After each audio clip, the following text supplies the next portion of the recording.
Kapansin-pansin na maraming negatibong komento ang ibinabato laban sa mga Bisaya dahil sa mga pangyayaring may kaugnayan sa ilang personalidad sa politika.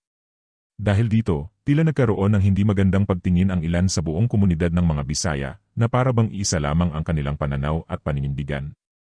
Ngunit hindi makatarungan ang ganitong paghusga. Hindi dahil Bisaya ang isang tao ay otomatiko na siyang sumusuporta sa iisang kampo o may kaparehong paniniwala ng iba. Tulad ng iba pang Pilipino, magkakaiba rin ang kanilang pananaw, prinsipyo, at paninindigan. Isa sa mga naging sentro ng usapan ay si Atty. Ligutan, isang Cebuano na maraming humanga sa ipinakita niyang kahandaan, talas ng pag-isip, at husay sa pagtatanong. Sa naging pagdinig, kapansin-pansin ang kanyang maayos na pagsusuri sa bawat issue. Isa-isang hinimay ang mga argumento at malinaw na naipakita ang mga tanong na mahirap sagutin ng kabilang panig. Para sa marami, naging patunay ito na ang kakayahan ng isang tao ay hindi nakabatay sa kanyang rehiyon o pinagmulan. Ang talino, integridad at profesionalismo ay hindi eksklusibo sa anumang grupo ng mga Pilipino. Sa halip na pairalin ang stereotyping, mas nararapat na kilalanin na maraming Bisaya ang may sariling paninindigan at hindi basta sumusunod sa anumang personalidad sa politika. Marami rin sa kanila ang nananawagan ng pananagutan at naniniwalang dapat manaig ang batas para sa lahat.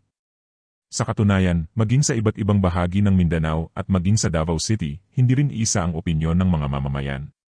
May mga patuloy na sumusuporta, ngunit mayroon ding mga hayagang kumukontra at naghahangad ng pagbabago. Ipinapakita lamang nito na hindi maaaring ikahon ang buong rehiyon sa iisang pananaw.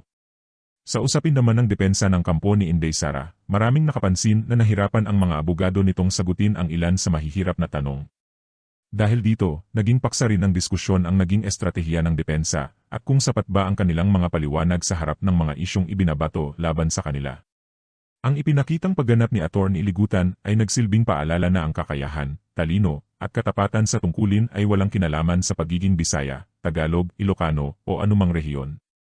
Ang tunay na sukatan ay ang integridad, profesionalismo, at dedikasyon sa paglilingkod sa bayan.